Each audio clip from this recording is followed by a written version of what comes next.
What's going on, guys? Welcome back to the channel. Today we're going to be checking out Jeremy Clarkson's The Greatest Raid of All Time. This has been requested many times in the comments section, specifically after we checked out Jeremy Clarkson's Victoria Cross. Now, if you haven't seen our reaction to Jeremy Clarkson's Victoria Cross, I'll be sure to link it in the description below.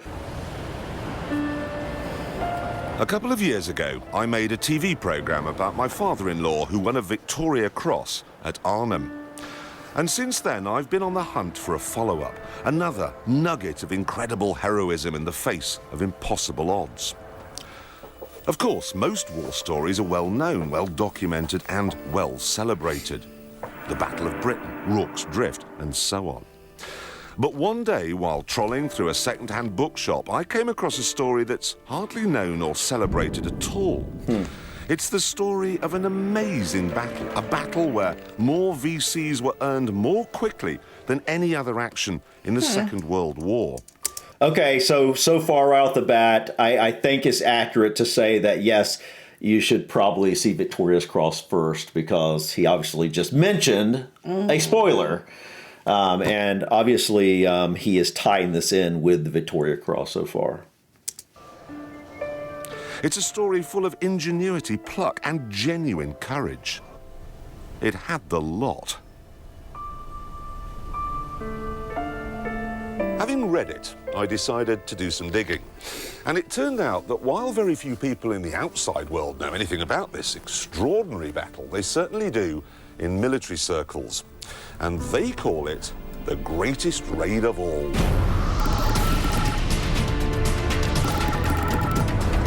What was that?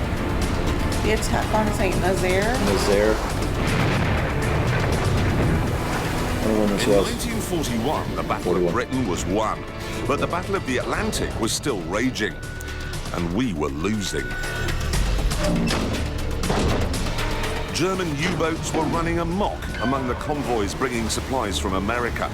9 million tons of shipping had already been sunk, and the shipyards in Britain simply couldn't replace it fast enough.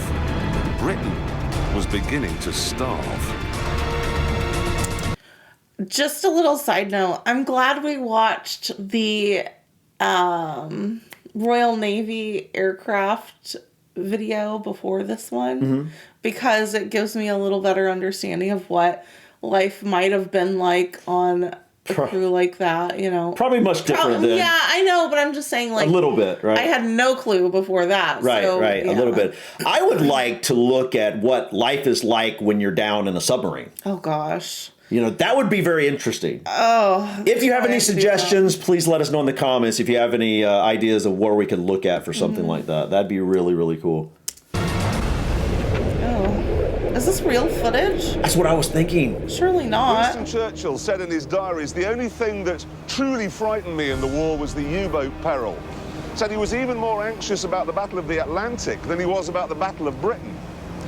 And then into the equation sailed the Tirpitz.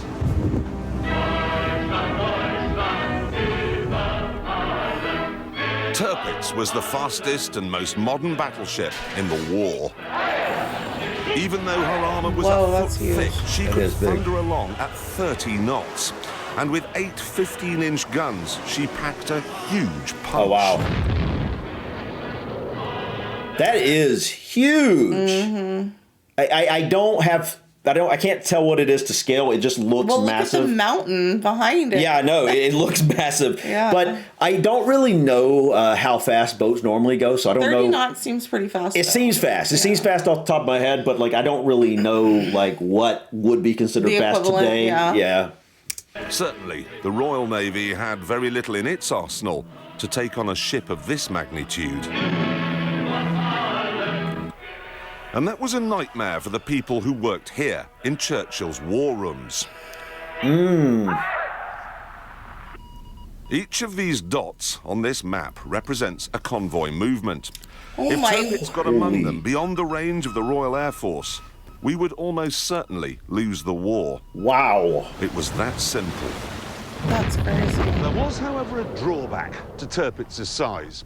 You see, if she were to be damaged while out in the middle of the Atlantic, she couldn't very well go back to Germany for repairs, because that would mean limping past Britain, past the RAF, past our coastal fleet, and that would be a death sentence for her. So she'd have to go to a dry dock on the Atlantic coast of France. But there was only one dry dock on the Atlantic coast of France that was big enough to handle a ship of Tirpitz's size. This one. This is the Normandy dock in St Nazaire. It had been built in the 30s when France was making giant ocean. Okay, guys, I know to some of you this is no big deal, but I've never literally seen this. I've never seen a dock before.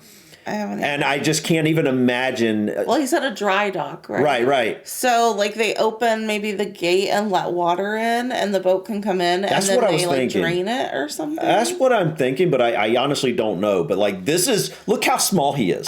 That's crazy. This is something else I'd like to look into. Just exploring. I know, there's so much. And Normandy. Yeah, shipbuilding, looking at it. Just I don't know anything about this. Me either. I have very little experience with like looking into ship stuff. So, but it fascinates me. Yeah, so far this is really interesting.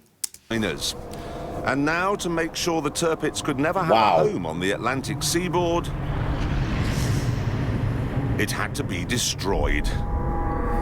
Now, the only way that you could put this dock out of action is to destroy this gate. Oh, that's the gate? And that was a problem. It couldn't be done with a naval bombardment because the mouth of the estuary is actually 6 miles away in that direction. It couldn't be done with a submarine because this whole area was crisscrossed with anti-submarine nets. Couldn't be done over land because northern France was in German hands. And for 2 reasons, it couldn't be done from the air either. Firstly, Second World War bombing raids were notoriously inaccurate. Only 22% of bombs landed within 5 miles of the target. That is insane. Wow, within 5 miles?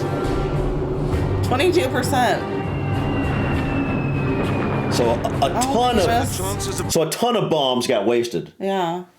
And being able to hit unnecessary a things from destroyed. 6,000 feet in the sky was slim at the best of times. And it wouldn't be the best of times because right next door to the dry dock were 14 U-boat pens.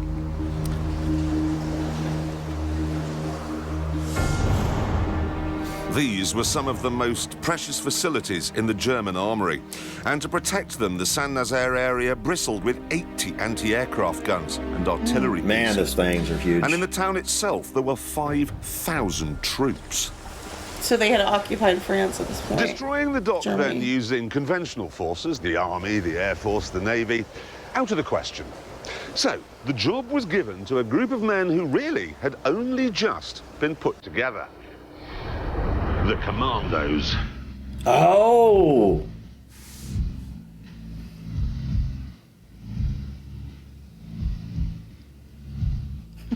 The Commandos were the brainchild of Churchill, who'd seen similar outfits operate successfully in both the Boer War and the First World War. A small number of highly trained soldiers would get in fast, do a huge amount of damage, and then get out before the enemy had time to get organised.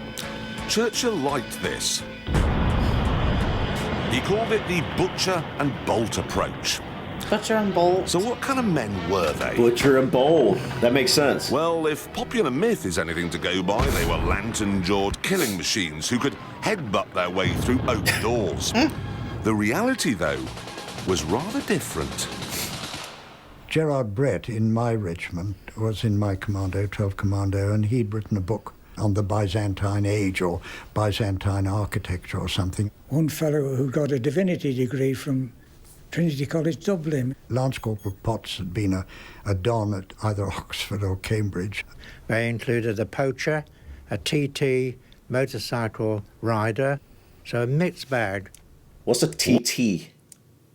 Time trial, right? Motorcycle time trial. Oh, that's what he's. Oh, okay. Isn't that? I know. That's where my mind goes because we've seen. Yeah. But he said a poacher, a TT, and a motorcycle rider. I thought he was talking about 3 different people, so I'm thinking, what is a TT? I have no idea. I don't know. Maybe I'm wrong. I mean, TT, you're right. It is time trial normally. With motorcycle, that's yeah. where mine went, but. Maybe I misunderstood what he said there as well. What they represented was a complete revolution in the concept of soldiering. Because they were chosen for their individuality, their intelligence, their initiative.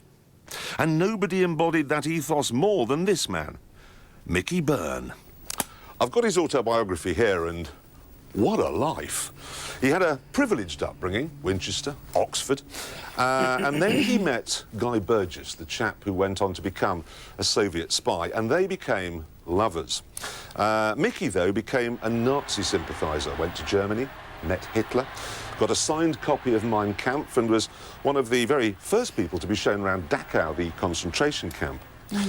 He knew Bertrand Russell, he knew Audrey Hepburn, he knew the King and Queen, he even met Roosevelt. Wow.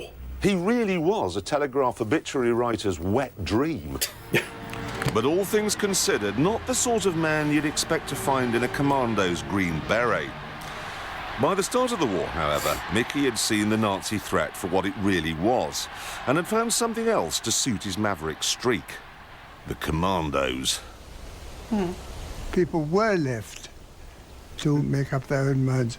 In war, everybody may be killed, and what decides the action may be the action of a private. So he originally aligned himself with Germany, but then he switched. Was it later him, on. or was that the guy he was in a relationship with? I thought that was him. I thought that was who he was just talking about. Oh, yeah, you might be right. The other guy went on to be a Soviet spy. Yeah. Okay. Yeah, and I don't think it's this guy. No. Yeah. Soldier who's left to command the trench.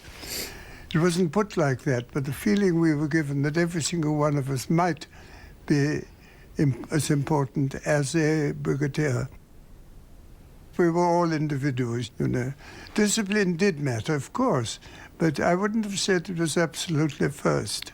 The commando forces were made up of volunteers from any of the regular army units, and the philosophy of how they went about their daily business was a million miles from that of the conventional military.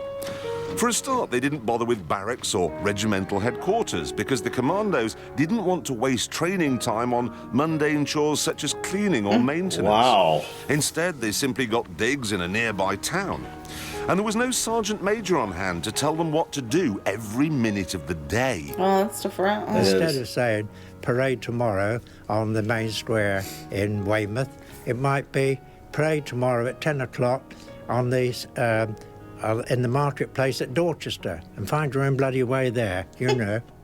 You weren't shouted at. There wasn't any of this shouting or bullying or anything that you got in the regular army. You led by example, so, you know, the officer had to do everything that you did. If the officers can do it, I can do it. If the officers can do it. Can you do that?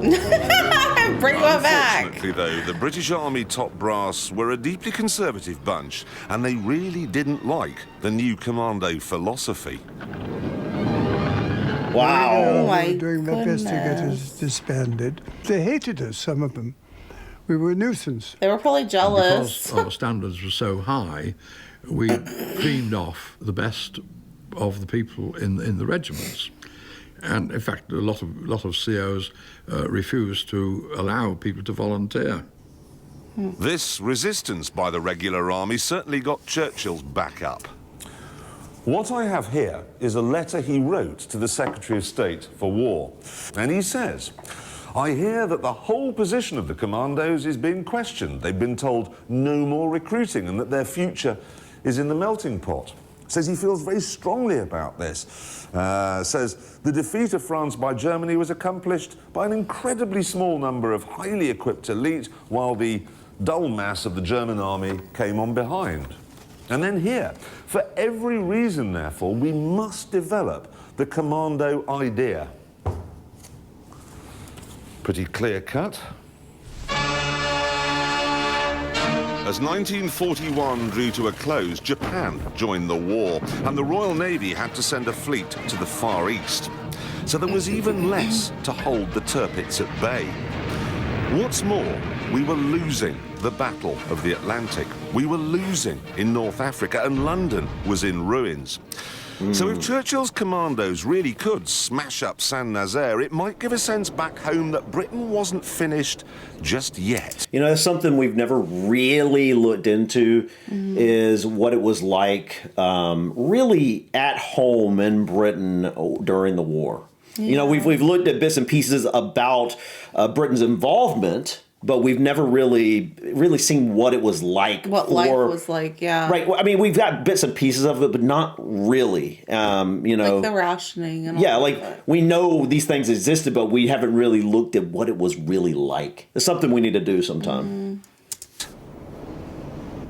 Everywhere almost we were on retreat, and people were really becoming negative, and Churchill wanted something which would be successful aggression.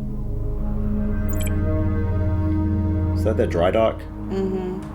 The plan to destroy the 1,500-ton dock gate was codenamed Operation Chariot. So this is the gate that he's walking on? No, the gate is right there. That's what wait. It's like a wall. This one right here. And I'm assuming it comes down and lets the water in, the boat can come in. That's what I originally thought, but when I saw it pointed out earlier, it seemed like it was looking to the side here. But yeah, that's what I originally thought as well. Seems like here's the water right here, so... And it was certainly bold. The Commandos would get hold of a couple of destroyers from somewhere and sail them from Cornwall over to western France. Now, one of these destroyers would be filled with explosives.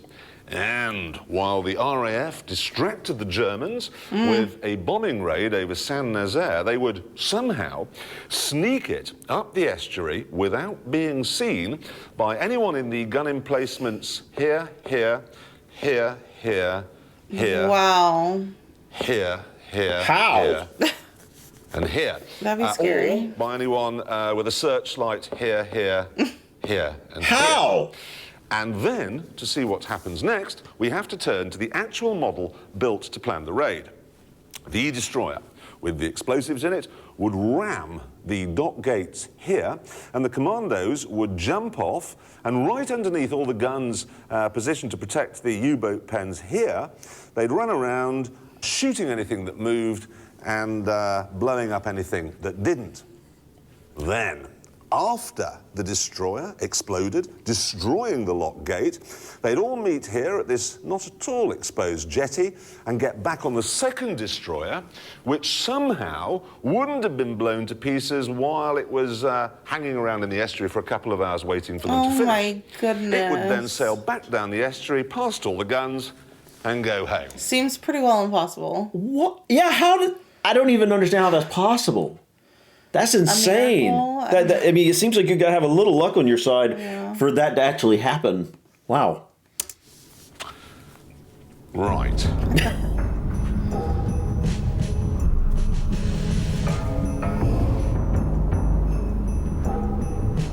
The plan was presented to the War Office by Louis Mountbatten, head of the Combined Operations Unit. And unsurprisingly, it met resistance. One commander-in-chief was particularly vocal. I remember he started the meeting by saying, well, Dickie, old cock, if you're prepared to lose all your soldiers and all your ships, I suppose you can take on this task, which I regard as absolutely impossible. I said, it's the fact that it is regarded as impossible, which makes it possible. The Germans will never think we'll attempt it. I mean, there's that. What was element of surprise. What was his name? Mountbatten? Lord Louis Mountbatten. Isn't that the name that Prince Andrew just took on when he lost his title? Yeah. I thought so. Yeah. I wonder where that comes from.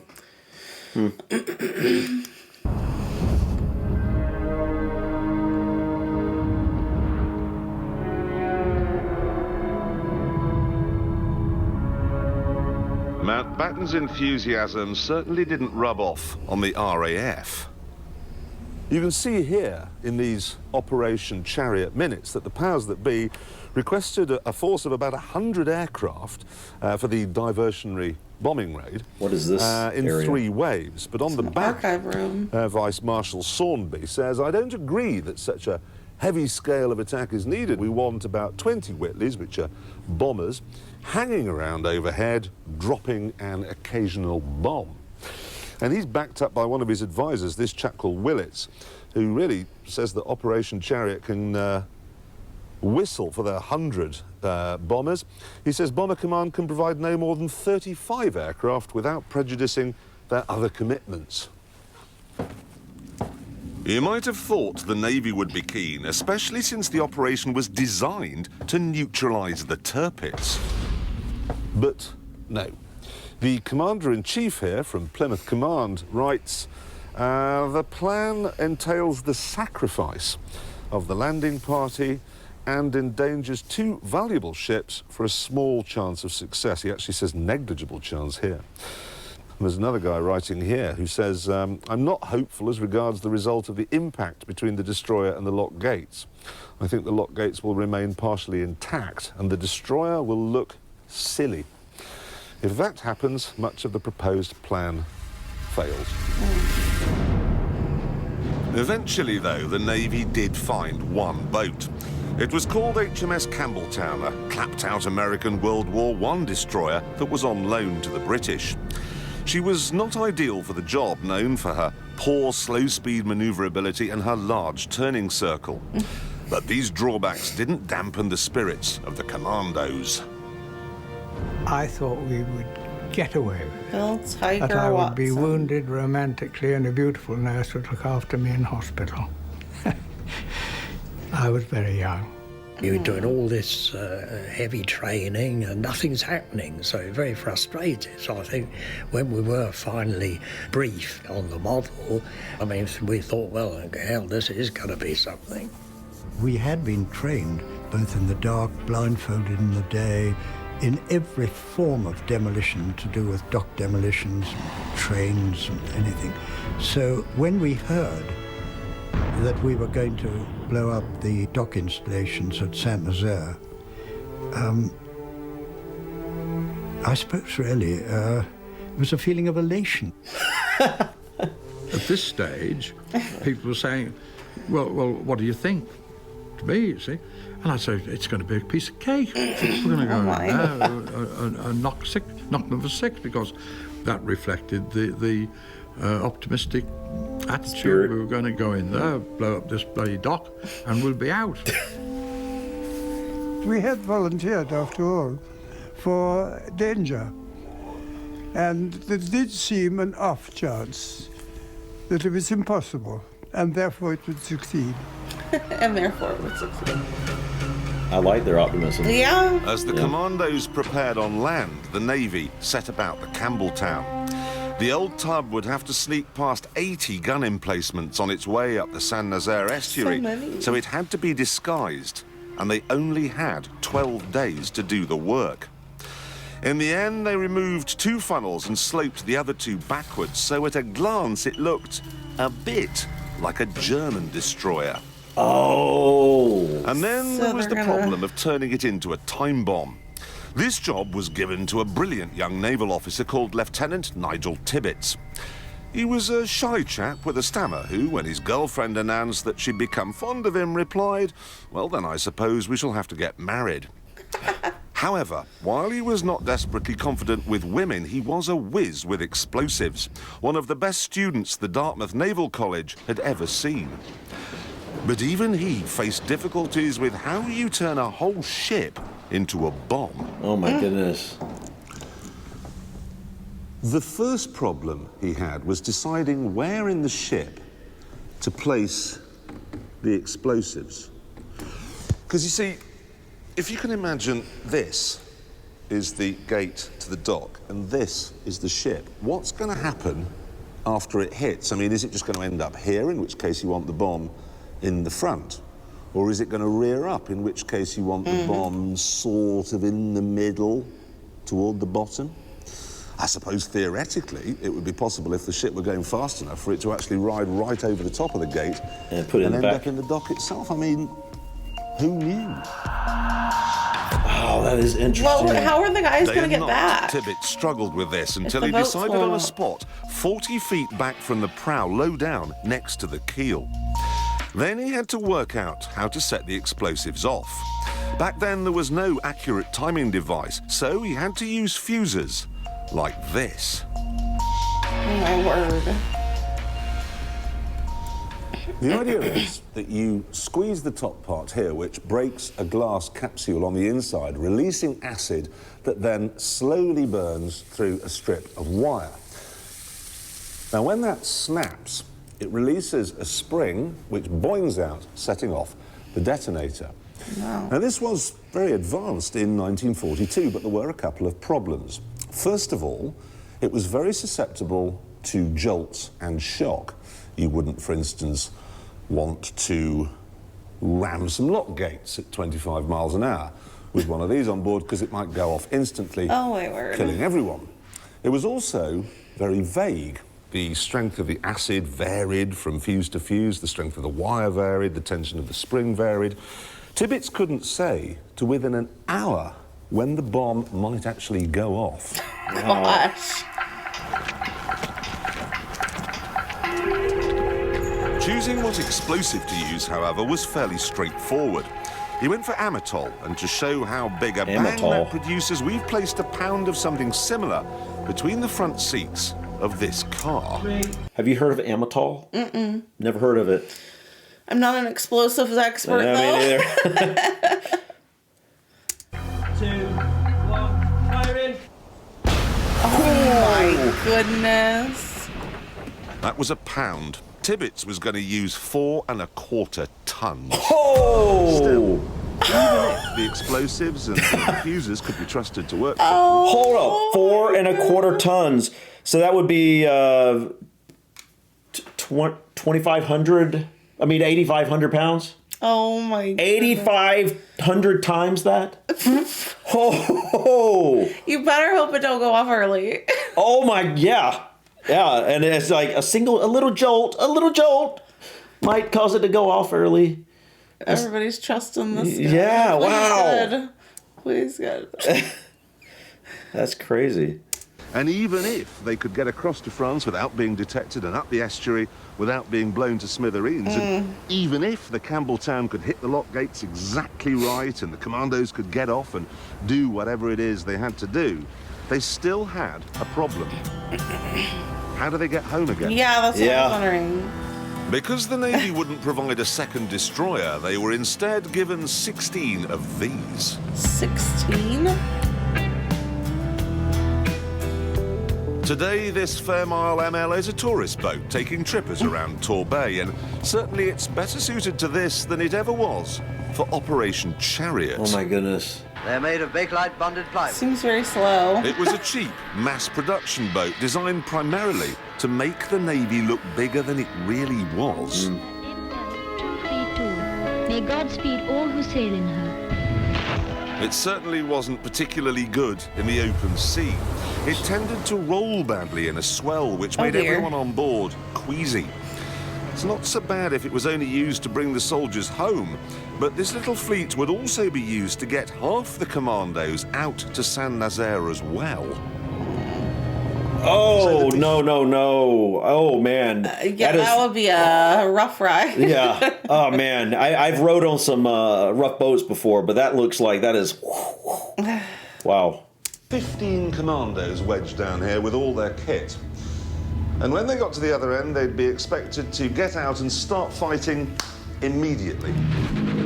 It's a jerry. There wasn't only seasickness to worry about, because while each ship had small guns fore and aft, it didn't have any armour. Oh, no. Really. All that stood between the German guns and the men down here were, a few planks of wood. Oh!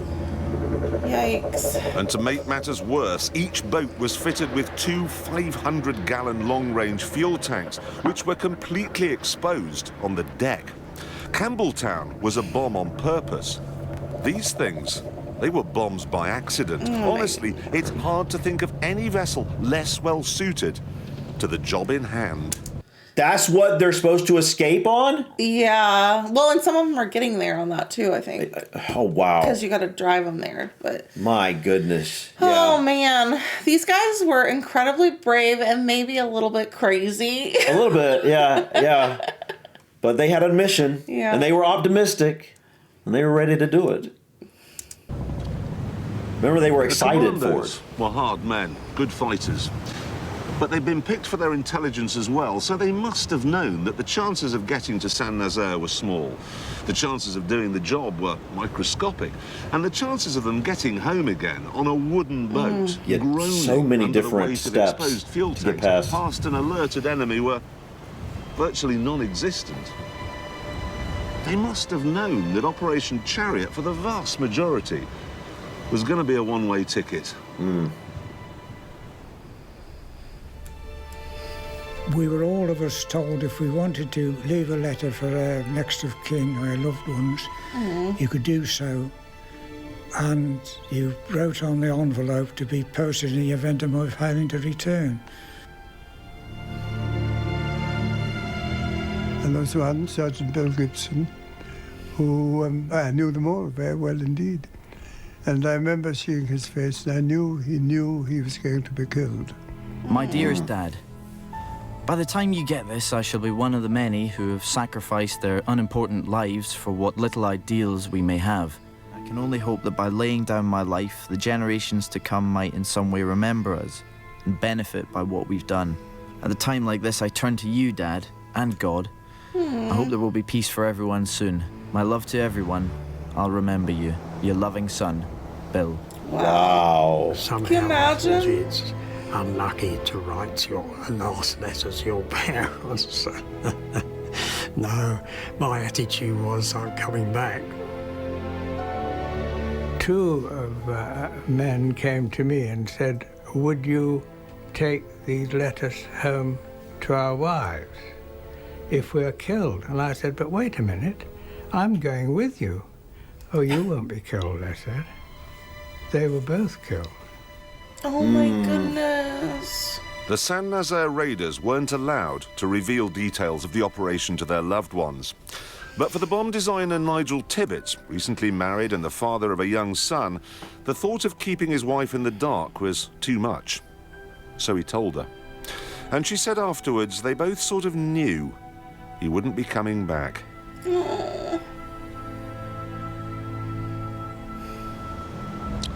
So as the Commandos gathered here in Falmouth in Cornwall, ready to join the Campbelltown and the little boats that were anchored out there in the bay, Lord Mountbatten gathered them all together, and very unusually, he said to them that any man who wanted to step down could walk away without a stain on his character. Not one of them did. Wow. That says something. Yeah.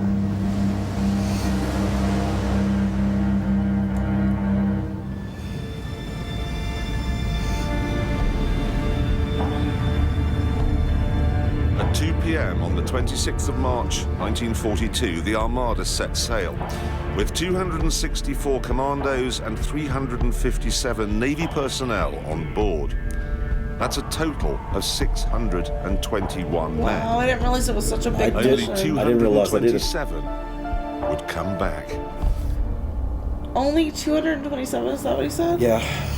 Oh my goodness. Just enough light to read a book that I was reading, and I just concentrated on reading this book. The thought that crosses your mind is, I hope I'm going to be able to do my part, without being overcome by fear. We chatted to each other about what we're going to do, and we all went through it with our blokes, you know. I and my four guys just went through what we were going to do. I certainly thought to myself, my God, I hope I'm not going to show fear in front of my men if I'm frightened. Tense, I suppose, would be the thing. Anticipation, yes. Fortunately, I think we were more worried about it being rough, because it's very, as you can imagine, physically exhausting to be seasick all the time. Yeah, and then have But to we just were go lucky. right into action. Right into action. Car. 33 hours later, they arrived at the mouth of the 33 estuary. And the I can only Matt, imagine. No. I can't And even then imagine. having to go those 33 hours just knowing what's coming, like Seasick and just Yeah. knowing what's coming, and then you just got to go well, right in and action. the unknown also of what's coming. Yeah. Like, just Yeah. wow. captain of the Campbelltown, Lieutenant Commander Sam Beattie, instructed Tibbets to set the fuses on his bomb. I wonder how long He it then took began to creep up the estuary. from the time. Ideally, he'd have Yeah. stuck to the deep water channel, the channel the Tirpitz would have used. But this would have meant hugging the northern shore right under the noses of the German sentries. So he had to go right down the middle, despite the fact that the water, even at high tide, was just 10 feet deep. Whoa.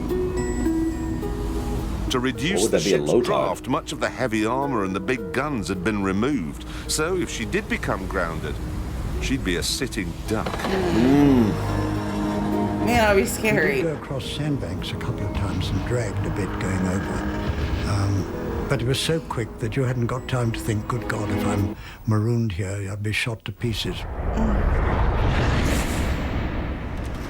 It's hard to know, really, what the German gunners in this pillbox were doing when the Campbelltown chugged by. I mean, yes, she'd been hurriedly converted to look a bit like a German ship, but she was trundling right down the shallows.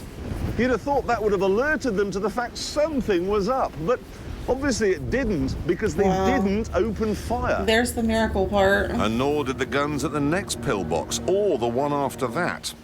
But then, things started to go wrong. The RAF had finally agreed to stage a bombing raid, but the pilots had been told not to bomb if there was cloud cover in case they hit French civilians. Unfortunately, it was cloudy, and they hadn't been told what to do instead. So they just flew around, alerting the Germans to the fact that something was up. gosh. So flak guns turned very easily down onto the surface of the river, plus their searchlights. Oh no. With the Germans now suspicious, the Campbelltown's Heath Robinson modifications and fake German flag wouldn't fool them for long. And sure enough, they were soon challenged by a signal from the shore. But the British had a trick up their sleeves. We found the German code books, naval code books, and the Germans didn't know we had them. Oh, that's And lucky. so we had the up-to-date passwords and countersigns, and we were using Thank God. them, much to the consternation of the German signalman who was flashing signals asking who we were. And we were flashing back the right answers. We're a friendly force coming in for the night. We've got a damaged ship or something like this, you see, and putting them off. Twice, the Germans opened fire, but each time they were silenced by reassuring signals coming from the Campbelltown. This meant the ships could get nearer and nearer to the target.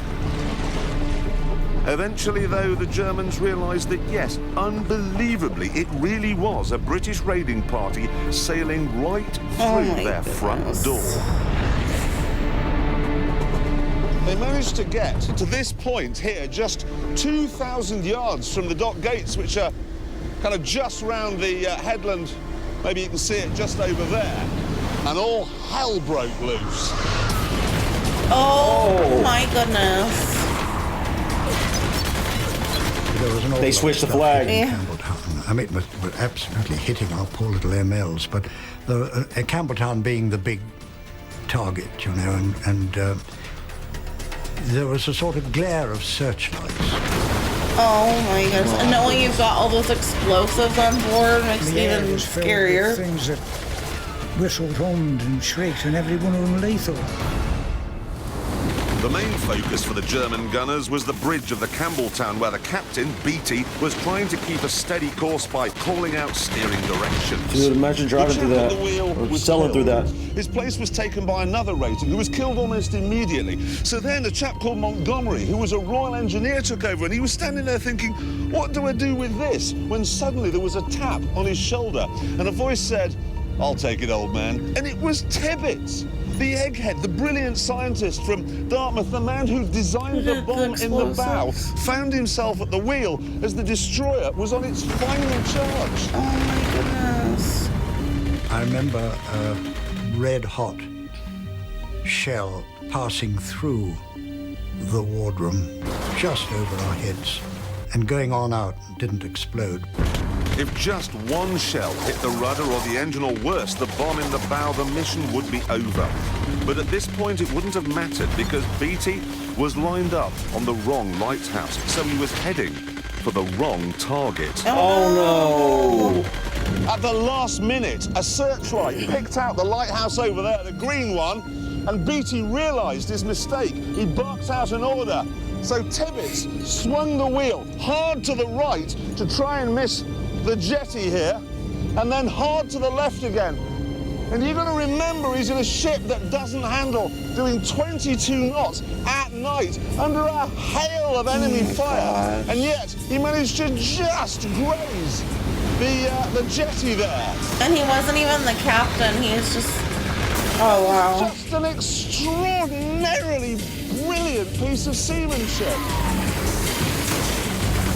That's amazing. They came round the old mole, really shifting at this point. And pretty soon you can pick out the dock gates. There they are, look. There they are. Maybe, I don't know, 500 metres to go. Really cranking it up now, the old girl. Imagine what it would have been like to have been doing this on that night in March 1942. I can't imagine. I can't either. Searchlights, cannon, machine gun, massive fire coming from that bank. Aiming straight for that. What's the impact going to be like? It's going to be huge. Are they going to hit it straight on? Or is it going to go over it?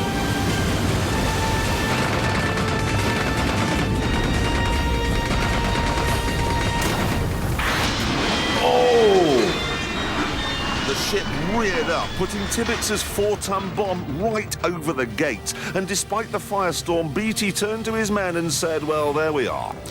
4 minutes late. The Navy had done its part of the job brilliantly. And now, in the 2.5 hours before Campbelltown blew, the Army had to get ashore and create havoc. Yes, the Germans had fixed gun emplacements, and yes, they outnumbered the British by 20 to 1. 20 to 1. But that was no problem, because the raiding party, remember, were Commandos.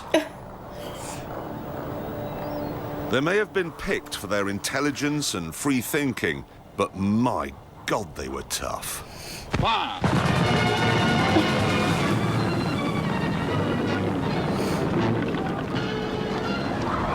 The backbone of their training was speed marching, and each commando unit would compete to see who could go the furthest in the shortest time.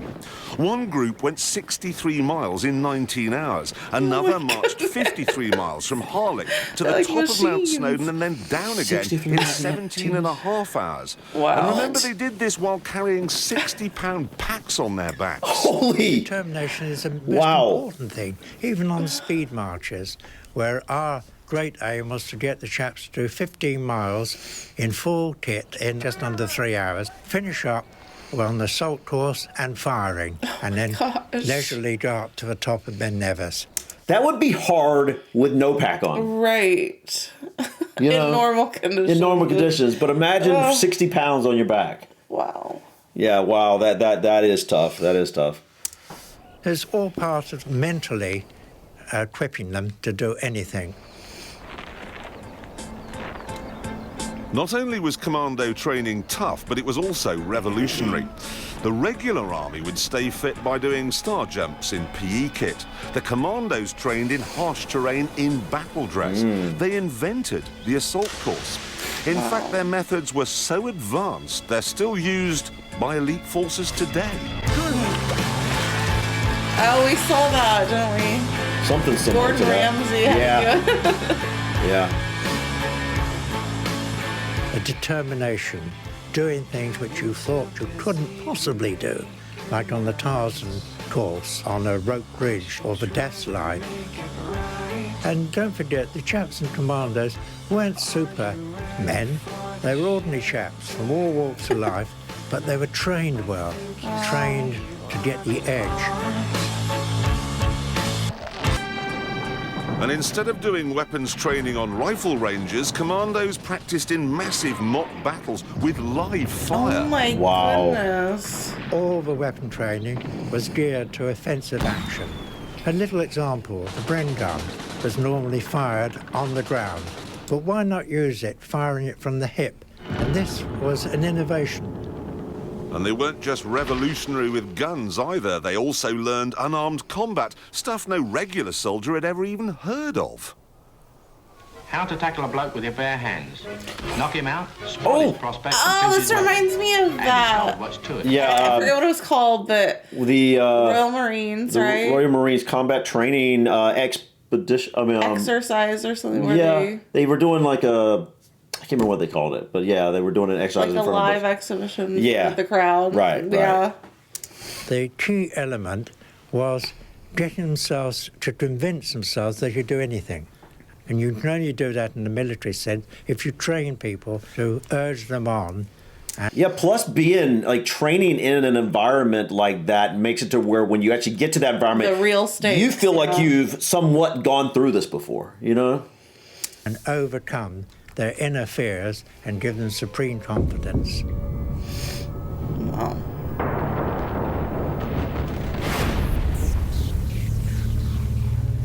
Back in St Nazaire, the commando raiding party would need all that confidence just to get ashore.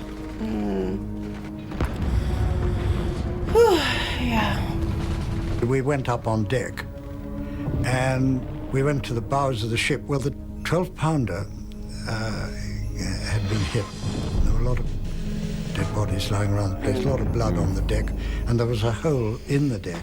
I remember Johnny Proctor lying there with his leg blown off, cheering us on.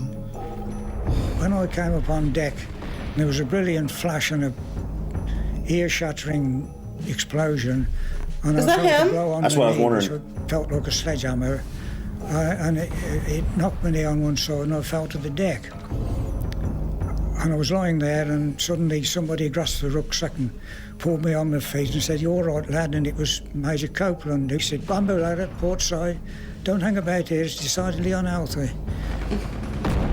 Tibbets and Goff were there, and they were holding these scaling ladders, and these two chaps were laughing and swearing and so on. Oh my And I gosh. think Can you imagine? dropped maybe even 8 feet down onto the dock. Oh my word. The next thing was Germans.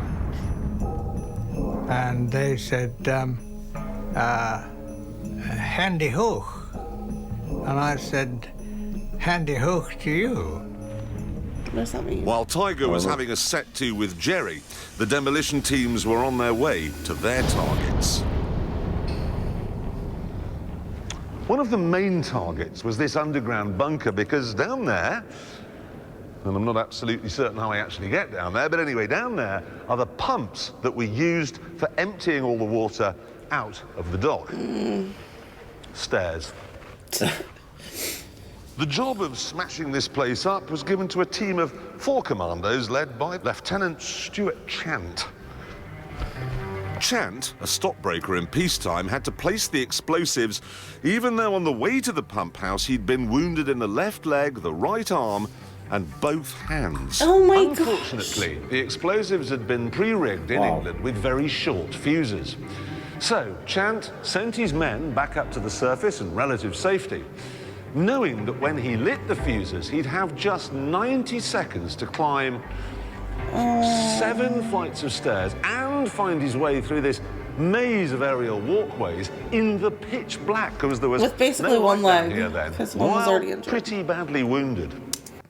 Holy. These guys were... Okay, so we got 7 flights of stairs plus the catwalks you got to go on top of the injury. And so that's roughly, because of the catwalks, let's just say you got about 10 seconds per stair, really, per staircase.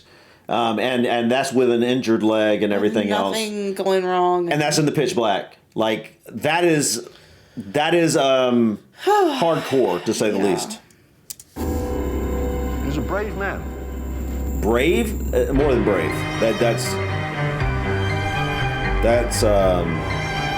wow.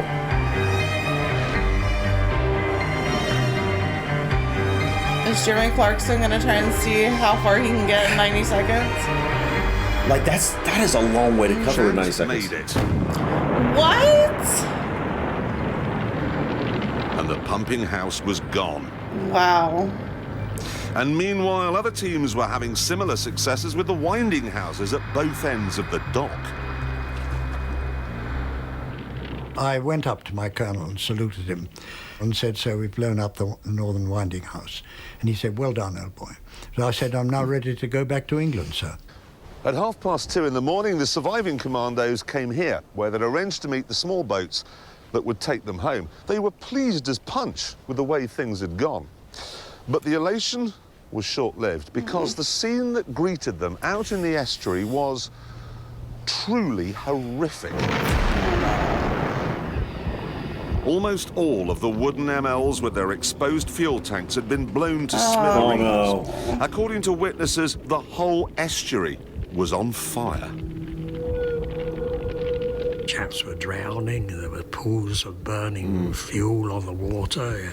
You had to kick with your feet like mad to try and steer the raft away from the flames, and it was an absolute inferno. There was a sort of sea of black. You could see sort of sinking boats and hear shouts coming from the river and so on. And then very quickly, the colonel said, it was obvious that there was no transport home.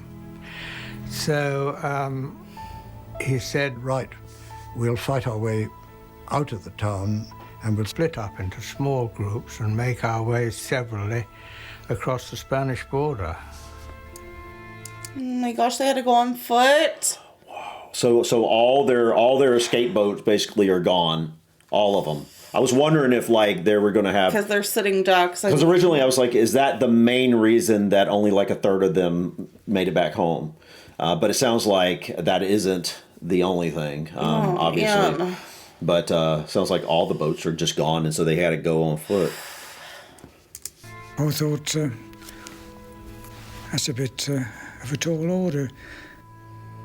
Wasn't he the one who had his leg blown out? One of his legs was a blown out? daunting 350 miles away. Oh my But even before they could set off, they'd have to fight their way out of St Nazaire itself. By foot? Oh. So that's 5,000 Germans who by this stage were awake, alert and organised, against fewer than 120 Brits, half of whom were wounded. Wow.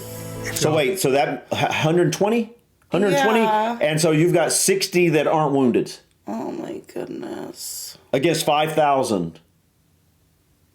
That would feel pretty daunting. Obviously, the other 60 are obviously really tough men, but you're wounded. It means you're going to be not quite as... Right, you're not at full capacity. Full capacity, yeah. So, like, you've only got 60 men at full capacity and the others at differing levels of capacity. Oh, my gosh. To fight 5,000. And having to, like, carry some of them. Yeah, because some can't walk. Like, oh, my goodness, man. Street fighting, you must secure any crossing. Tiger Watson came round this corner, found himself face to face with a German sniper. Ran forward, saw him lean forward, pressed the trigger of my Thompson submachine gun, and typically Watson, the magazine was empty. oh no. Unfortunately, his magazine wasn't empty, and his shot broke my arm and bowled me over. A party of Germans ran up to him, and one of them actually used the cliched expression, "For you, the war is over." And I thought, well, I shall have to, escape eventually, but don't feel quite up to it at the moment. Oh, my goodness. I was almost certain I'd be killed because there was a watch point, a tower, and I had to go past it. The Germans must have seen me, and I knew they'd fire, and they did, but they hit me in the back and the arm and the leg. Chant, the stockbroker who'd blown up the pumping house, made it to this point when a machine gun bullet fired from the top of the U-boat pens over there took his knee joint out. Oh, my goodness. He was no longer able to walk, so he was captured as well. Oh, no.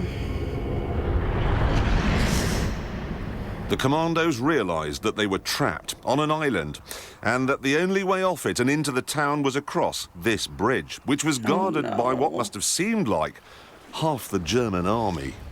By the time they got here, there were only 80 of them left, but plainly, they still had some fighting spirit left because they just formed themselves into a sort of great big mass and charged.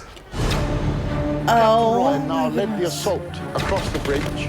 Streams of bullets hitting those girders, ricocheting off the roadway. Machine guns, pom-poms, rifles. It was like a damn good November the 5th, only more so. Bit by bit, the commando numbers were whittled down until the remaining men, low on ammo, went to ground in the town. Corin Purdon ended up in a cellar. We suddenly heard all this shouting outside, and then the door burst open, and there were Germans standing there with their scuttle helmets and their weapons, looking terribly tense. Frankly, if I'd been there, I'd have chucked a couple of hand grenades down and finished us off, but they didn't. And the colonel, who had his pipe in his mouth, just sort of walked up the steps and said, well, we've done what we came to do, that's that. Is that real footage? I don't know. I think a lot of it is. But not all of it, probably. As dawn broke, the battle was pretty much over.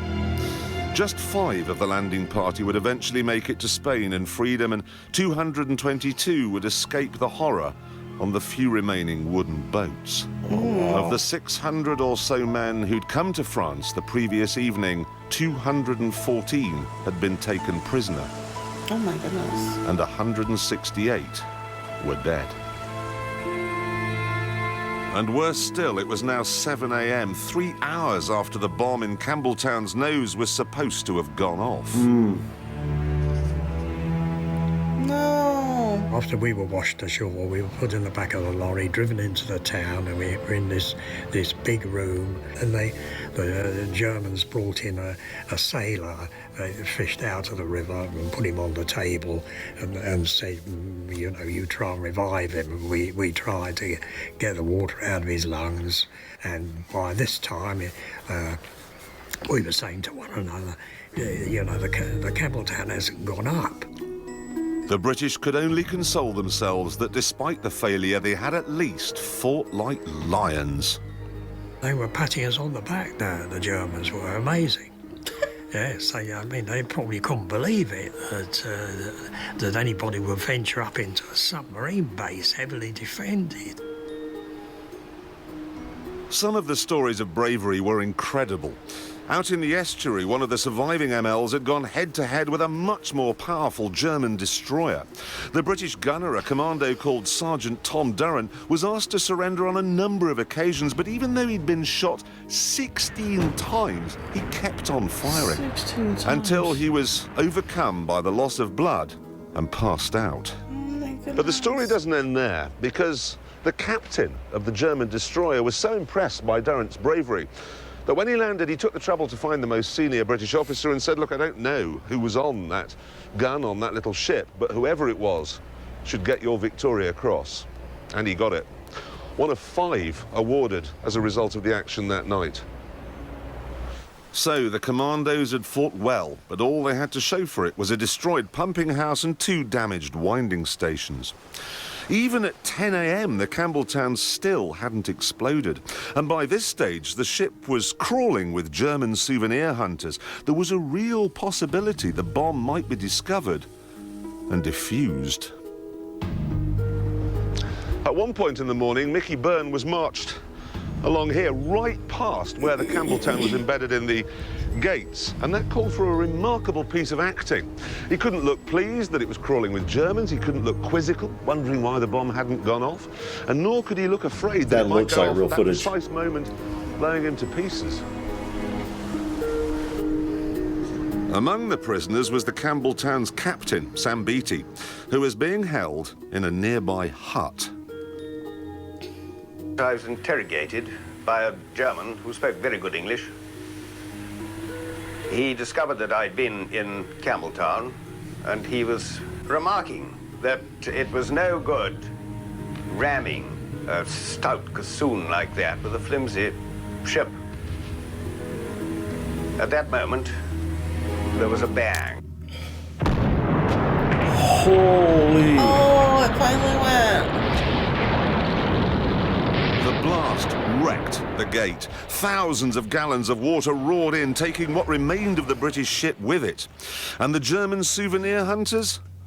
They found bits of them on the roof of the U-boat pens 400 yards away. Oh, my goodness. A German petty officer rushed into the room where we were lying, saying, "We're going to shoot you all, we're going to kill you all."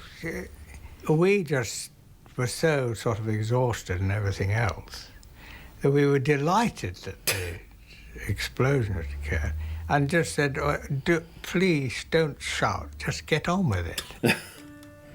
Hitler was so incensed that he later issued his infamous order that in future all captured commandos would be executed as spies. Small wonder. Damage to the Normandy dock was so comprehensive that it was not repaired until 1947, 2 years after the war was over. Wow. As a result, Tirpitz was denied a home base in the Atlantic, and as a result of that, she was forced to spend most of the war in a fjord in Norway. She was finally destroyed by RAF bombers in 1944, and incredibly, this mighty battleship, the pride of the German Navy, went to the bottom, having never sunk so much as a fishing boat. Wow! In the smoke of giant explosions, the Tirpitz capsizes and sinks. The price for rendering this great ship impotent had been high. 168 British dead, around 400 Germans and 16 French, shot by mistake by SS troops. Still, the attack did mean that Churchill could say to the British and the world, "We're not done yet." And it helped in France as well. One very important thing is what the French Prime Minister said to us on our first return to St Nazaire. He said, "You were the first who gave us hope." That's what I was thinking. That gave, especially the British, hope at that time. Yeah, that was a big turning point, I think.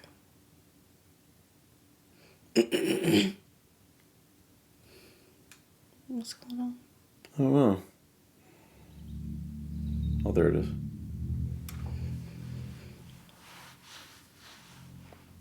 "21. So many, so young. Kids. And what of the men, the commandos and the sailors who brought them on this, the greatest raid of all? Well, Tommy Durrant, the sergeant who took on a German destroyer, was captured and died of his wounds shortly afterwards. The bomb designer, Nigel Tibbets, after he'd steered the Campbelltown into the dock gate, helped wounded men onto a nearby ML and headed for home. But his little boat was hit by machine gun fire, and, as his wife had predicted, he was killed. After being captured, Mickey Byrne was sent to Colditz. After the war, he became a journalist, and today he lives in Wales, where his hobby is reading poetry. What a world we might have made. Tiger Watson was sent to the Spangenberg camp. After coming home, he qualified as a doctor and ended up in Africa, helping victims of leprosy.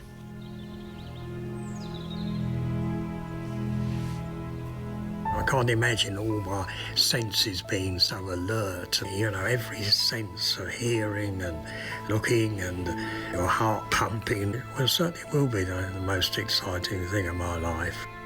Yeah, a lot of adrenaline, I'm sure. Feel that you could stand up to the test. I think that was a relief to know that one didn't fall apart. I'm sure the youth of today would do the same as we did. I'm sure they would. I think that somehow or other it's such a strange thing that phlegmatic British do this sort of thing, and I could see us doing it again. But I'm always reminded when I think about this, and it was after the war, I came across a quotation by Mark Twain, who said that courage is recognising fear, courage is conquering fear, and that's absolutely true, couldn't be truer. Yes, you were afraid, but you couldn't afford to be. Just being afraid and doing it anyway. Today, the great moments of military history are marked with imposing monuments, and their anniversary is honoured with much pomp and ceremony. But to find a memorial to the greatest raid of all, you have to go to a car park in Falmouth, in Cornwall. It's just where they set off from propped up against some railings. Originally. And it seems rather small. Wow.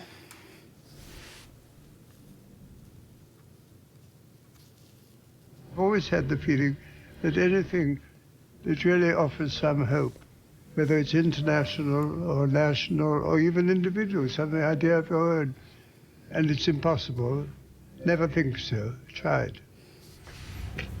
Good night. Wow. Guys, that was incredible. That was such a powerful story. It was. That was... I don't even know what to say about it. That was the most amazing military story I've ever heard of. Just these men, the bravery of these men, and the fact they just had so much optimism and they knew they could pull it off. When basically anybody, most normal people would be like, "There's no way you can do that. Too risky. It's not worth it. You can't do it. It's impossible." But they didn't believe that. They knew they could do it, and for a second there, it looked like they weren't going to be able to pull it off, but ultimately they did. Wow. And every time I see stories or hear stories like this, the thing I always go back to is just how young so many of, all of them for the most part are. And it's absolutely amazing when you really think about the age of these people, 21, 23. It's just like they barely had even got their life started and they were willing to go and put everything on their line, their entire lives on the line for their mission, you know. But respect to these guys. Yeah. Absolutely incredible. And by the way, we finally watched yes, I'm so glad we finally got around to doing it. We've been wanting to for quite some time, ever since the Victoria Cross. Jeremy Clarkson, he is such a great presenter on things like this. Yeah, he does a really good job. You know, if you haven't seen the Victoria Cross, I'm guessing most of you still around at this point probably have. But if you haven't, you owe it to yourself to go and check that out. That was really powerful as well, and had an amazing twist at the end. Yeah.